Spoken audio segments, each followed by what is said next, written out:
Mr. President, are you reconsidering the nomination of Matt Gaetz? No.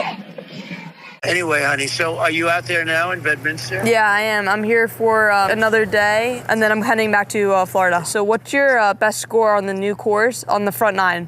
Because I'll just tell you, after I hear yours, I'll tell you what I just shot. I would say my best would be 32, maybe. That's a tough 9. All right, well, I just shot 4 under too, so I just shot a 32 as well. Yeah, that's pretty good. That's good. What do you think of Bryson's clubhead speed compared to my clubhead speed? I don't know. I think yours is a little faster, honestly. I think you hit it way farther than him. That's right, honey. Thank you.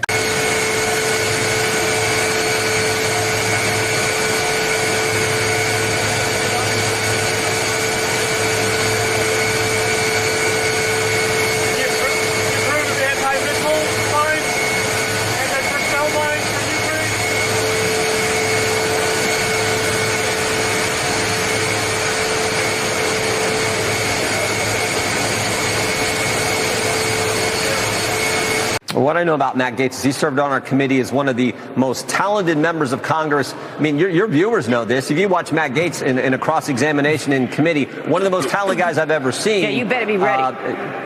Yeah, he does his homework. He comes prepared. Right. I think he'll bring that same attitude as Attorney General. And as I said before, he's going to fight for the American people. He's going to focus on what the Justice Department should focus on. Here's another example. In the run-up to this past election, the Civil Rights Division at the Justice Department was going after Glenn Youngkin because he was simply cleaning up the voter rolls and saying if you're a non-citizen, you shouldn't be voting in our federal elections. We had the same thing happen in Ohio. The Civil Rights Division sends our Secretary of State the same letter and says you got to stop cleaning up your voter rolls and taking non-citizens off the voter rolls. Matt Gaetz is not going to be engaged in that kind of activity if he's our Attorney General. That's what I know, and that's why President Trump nominated him for the position. I've worked with Matt Gaetz for the last 2 years on the Judiciary Committee and the Weaponization Committee.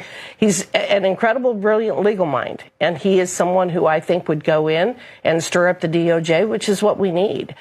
We have uncovered a substantial amount of information of how the Department of Justice and the FBI have been weaponized against the American public, and Matt Gaetz has been instrumental in exposing that and trying to hold people accountable for the decisions that have been made. And I think that's really why they're attacking him and trying to derail this nomination, because they recognize that he's someone who's going to go into the Department of Justice and actually do what needs to be done, which is clean out a lot of the dead wood, if you will, and also root out the corruption that we know has been going on. What we saw with the Hunter Biden laptop, what we saw in terms of how they treated Hunter Biden, the amount of money that they gifted to him by refusing to prosecute him for the tax evasion that he engaged in with the money that he was receiving from foreign countries. Matt Gaetz is somebody who's going to expose this, and I think that that's why they're attacking him.